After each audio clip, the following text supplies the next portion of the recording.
अस्सलाम वालेकुम उमर साहब। वालेकुम सलाम। आपके लिए कॉल आई है। ठीक है, मैं अपने रूम में जा रहा हूँ, वहीं कनेक्ट कर दो मुझे।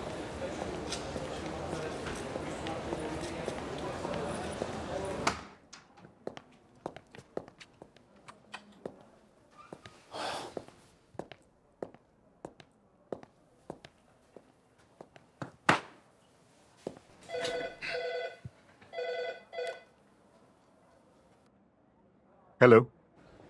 अस्सलाम वालेकुम उमर साहब, ज़ैनब असलान बात कर रही हूँ। जी कहिए जैनब साहिबा। आज मेहते मेरे पास आया था और उसने कल की बात के लिए मुझसे सॉरी किया है। आई डोंट नो आपको पता है या नहीं। जी मुझे मालूम है, जानता हूँ जैनब साहिबा। मैं ये भी जानता हूँ कि मेरे बेटे की ही गलती थी। एक बाप की हैसियत से मैं इस रवैये की हिमायत बिल्कुल भी नहीं कर सकता। कल भी यही बात समझाने की कोशिश की थी मैंने।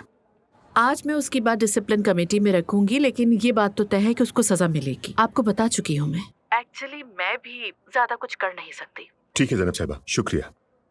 एक बात और उमर साहब, मेहते ने आज मुझसे अपने कुछ फैमिली प्रॉब्लम्स का तस्करा किया। अगर आप चाहें तो हमारे स्कूल की माहिर नफ्सियात किसी मालिज का मशवरा दे सकती है। आप चाहें तो ये हो सकता है।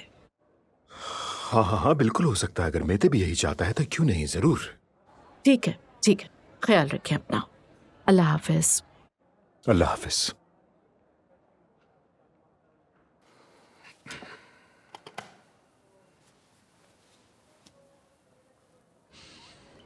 चलो ये तो हो गया, अब क्या करना है? एक और काम है।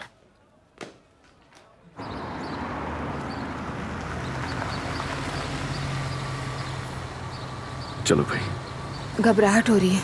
घबराने की बात नहीं है कोई। अभी तुम शादी की बात मत करना। असलान, तुम्हारी इन बातों से मुझे मजीद डर लग रहा है। मेरी जान, मैं हर हाल में तुम्हारे साथ हूँ, चाहे कुछ भी हो। ठीक है, तुम बिल्कुल परेशान मत हो। उससे पहले कि बहुत देर हो जाए हम शादी कर लेंगे, सब ठीक हो जाएगा। इंशाल्लाह। और हाँ, कल डॉक्टर के पास जाना है हमें। हाँ चलेंगे। अजलान, हाँ मुझे लगता है तुम बहुत सेंसिटिव किस्म के बाप बनोगे। हाँ, ऐसा ही होगा। Okay, see you later. See you.